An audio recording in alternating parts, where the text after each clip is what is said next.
I just filed bankruptcy, and I don't know if that's something that would affect my loan. I will pay a bill late before I be late on paying my buy now pay later app. All right, a mix of clips today. Bankruptcy, credit card debt, and of course we've got Shay back. Because TikTok is exactly where you go for the best financial advice. Crumpries Motors, this is Bam. How can I help you? Hi, I was calling. I'm looking at wanting to get a new vehicle, but I just filed bankruptcy, and I don't know if that's something that would affect my loan. Bankruptcy, huh? When did this happen? It was just about 2 weeks ago. So we might still be in the range where, it hasn't hit anything too much. We can, take a look at it. What are you looking to purchase? I was looking to see about maybe if I qualify for a new truck or semi-new. Okay. It might be in the range where it hasn't hit anything too much. Sounds more like he's hoping it hasn't hit the credit profile yet. Let's just get this loan through and hope nobody notices. Banks love surprises like this. And how do you not know if a bankruptcy will affect a loan? You filed because you can't pay back your loans. So let's just go and add another one.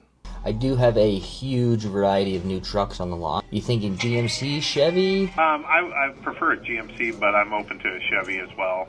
Are you thinking HD? You thinking half ton? I would like to probably do like a full-size pickup, probably 3/4 or 1 ton. Okay. Just because I might do some towing with it. Is there any specifics you like? You like cloth? You like leather? If I could get one that was loaded, I'm always going to say yes to that. But of course, at this point, I'm just hoping that I can get something. For sure. Are you looking to put money down? I might be able to put maybe $1,000 I'd prefer not to. Always going to say yes to fully loaded. That's kind of the problem here. That's the type of thinking. That helps you get into a bankruptcy. But the thought probably is, the previous debt's gone, so now it's affordable. Like the debt was the problem, not the decision that created it. Do you have pictures of this truck or something that you could send me, or? Yeah, I can run out there and do a little walk around video for you. Can you email those to me so that I can take a look at it? For sure. What's your email? Perfect. Yeah, let me go get you some a walk around video and some pictures of that truck, and then I'll send it over to you. And then I'll see you tomorrow about 10:30. We can see what we can do to help you on that bankruptcy. Okay, no, I appreciate it. Thank you so much. I'm appreciate it. Anything you guys could do would be awesome. I'm just trying to see what I could do. Maybe I can't do much right now, but I'm hoping. You would think a bankruptcy would be a bit of a wake-up call. Make you think twice about bad financial decisions. But for a lot of people, it's not. It just resets the debt. If nothing changes in how you think about debt, you can easily fall right back into it and end up in the exact same place again. I see you're looking to put 15 to 2 grand down, looking for a Chevy Trailblazer. I just glanced through your website. I'm really just looking for an SUV, man. An SUV? Okay. How do you think your credit is on a scale of 1 through 5? My credit is horrible. It's probably like a 550 to 580ish. Oh, so that's not too bad. I usually mess with like the mid 4s, low 5s, so a 550, almost a 600. Man, that's music to my ears. I thought I'd be able to actually physically come in until Saturday. Mm-hmm. I've been talking to. I see that reaction in a lot of these clips. Your score isn't that bad, I've seen much worse. But it's bad, really bad. And taking on more debt will only make it worse. That's how it starts. It doesn't stay not that bad for long. It gets worse, options disappear. And before long, you're falling behind. But at least the deal went through. Car sales up there in Knoxville, and all they can get me in with that down payment range is like a Corolla, and I really don't want a Corolla. And you're looking for an SUV. Yeah. I got you. Are you trading anything in? No. Not trading nothing in. I got you. All right, my friend. With 2 grand, 1,500 to 2 grand down. Yeah, I can possibly do more if I got to. I really just don't want to. Right, I got you. We'll go with the 15 to 2 grand down, see what we can come up with, and if we need more money down, we'll cross that bridge when we get there. Sound good? Yeah, man. All right. I'll see you Saturday then, sir. Years ago, my credit score was around the same. Maybe just a little bit higher, I think a 575. And it wasn't because of missed payments. It was because of debt. I had too much of it. I was managing to get by, but struggling at the same time. The most difficult thing about it was trying to get an apartment. Because once I saw that debt, they don't care if you're making the payments. Hey, friend, I got some good news. I was talking to one of our friends in my inbox, and that was like, friend, I owe Zip $138. Do you think if I pay them off right now, would they give me some more purchasing power? I'm like, I don't know, friend. I said, just to be on the safe side, make sure it's $138 that you have laying around. You're willing to lose it, just in case they don't give you any spending power back, right? They said they did it, and Zip started them off with $125. Mind y'all, they owed this $138 from like 2023. I can't believe people actually think this way. Make sure you're willing to lose the money before you pay it back. It's debt you owe and tried not to pay. And now she wants, as Shay calls it, purchasing power. from a buy now, pay later app. That's nothing more than high interest debt. So let's only pay it back so we can borrow again. Not because that's what we agreed to do in the first place. And I know a lot of y'all be asking me, like, if I pay my balance, you think they're going to give me some more money? And I'm like, I don't know, friend, because I never been in this predicament. You know, I always tell y'all, make sure y'all pay y'all else back. I will pay a bill late before I be late on paying my buy now, pay later app, you know. But I'm so excited that somebody was able to share their experience with me, and I'm sharing it with y'all. So, yeah, if y'all owe Zip, go ahead, pay them their money on. And let me know in the comments if y'all owe Zip and y'all paid them back and they gave you some more purchasing power. Okay, bye, friend. I'll call you back later, and I'll be live later on tonight. She'll be late on a bill first, before she's late with the app. That's kind of messed up, like completely backwards. But that's what debt does, and that's how these lenders work. They count on this type of thinking. It's presented like a lifeline, but it actually pulls you under. And most of the people using it can't even see what it's doing. I owe more in credit card debt than I owe in the mortgage on my house. Let's get into it. Part of this journey as me being an unemployed stay-at-home mom that was recently a breadwinner was being transparent with you.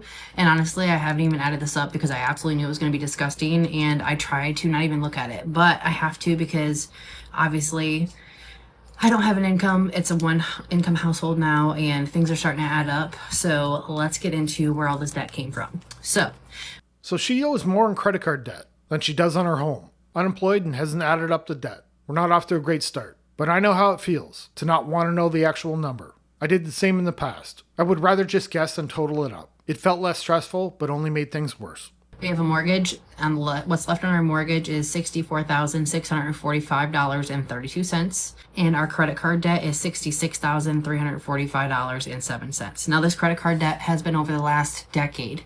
It has just continued to add up. We've consolidated one time, and then guess what? Things got caught up again, and we ended up maxing out all the credit cards.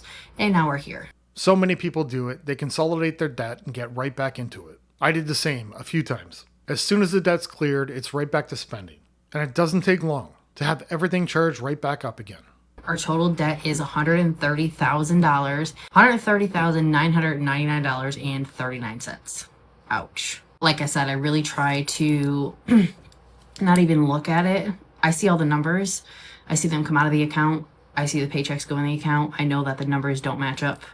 But while I'm on this free vacation that my mom luckily took us on for the girls for April break, because I'm unemployed, I figured while I'm sitting here sunburnt and the girls are taking a break, let's get into why I decided to get on social media.